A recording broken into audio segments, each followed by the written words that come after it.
Hey guys, Jurassic Voodoo here. This is my 3-year update with my 2016 Shelby GT350. It's a track pack, magnetic, with black stripes. I just made 15,000 miles with it. I've done about 4 track days with it, about 1 per year. They're usually tough to do. I have a pretty busy schedule, but whenever I do them, I like to at least do 1 per year. They're kind of pricey, up front. They're not too pricey, but on the back end they get expensive. Just signing up is usually about $150. And then, once you consider, the tires, brakes, all that kind of stuff like that, it adds up, But I like to use the car, what it's intended for and stuff like that, But I just, only did 4 track days with it so far, but, I do more autocross with it, really. I've done about 12 of those, about 4 per year. Usually they'll land on maybe a busy weekend, but whenever it's a good weekend where it's sunny, good weather, I like to do them. Maintenance wise, the car's been pretty solid for the most part. I did my first oil change at 1,000 miles after I did the initial break-in, and then I do them about every about 5,000 miles. I'll check on it, even though with the track days and the autocross, usually 5,000 is about right. I check the oil, it's not too dark. I thought about doing every 3,000 miles, but that seems like a little overkill.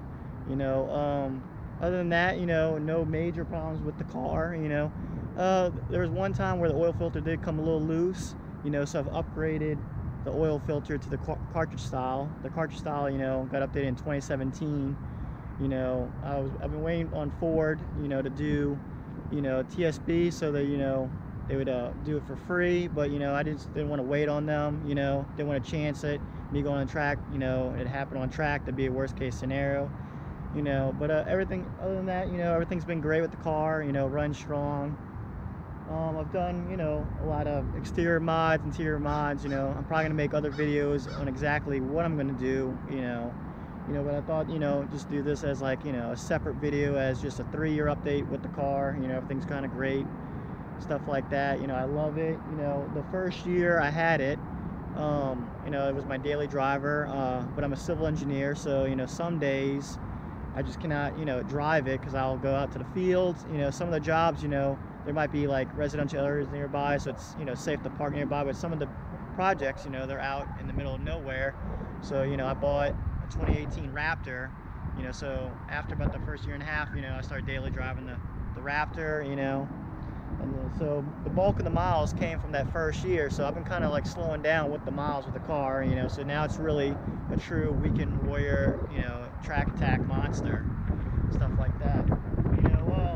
I try to at least drive every weekend. I've driven in the rain, it's perfectly fine. I've got it right here. Hopefully the audio is okay, but I've driven in the rain, put it in weather mode.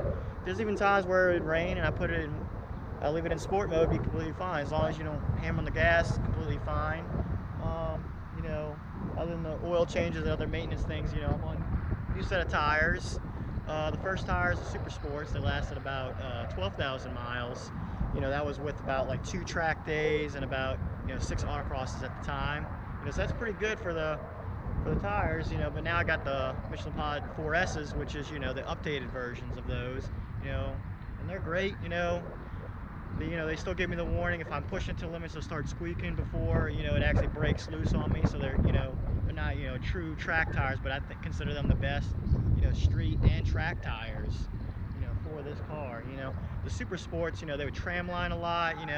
I live in New Orleans, so we got our crazy bumpy roads, so I'd be tramlining all over the place. But once I switched to 4S's, those would stop. So that's the good thing about those. And they're a little wider, the sidewalls more vertical, so it looks like it's more tucked into the fender properly and stuff like that. But other than that, the car's been great.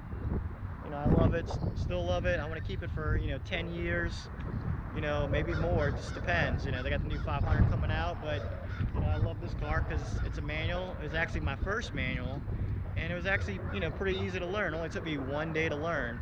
My parents, they know I drive manual. My mom and dad, they thought it was the easiest thing to drive, but they weren't too great at teaching me. They were trying to make me do both pedals at the same time, that spiel. One of my buddies, came out and said, hey, let me teach you.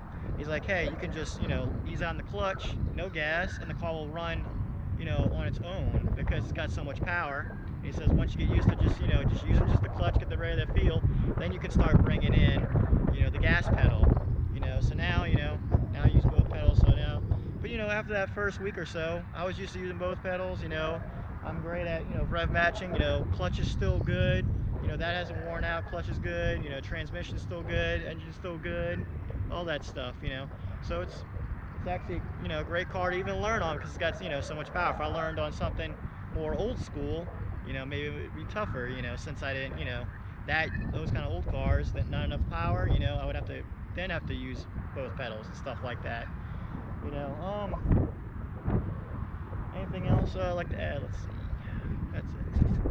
Alright guys, thanks for coming to my channel. This is my first video.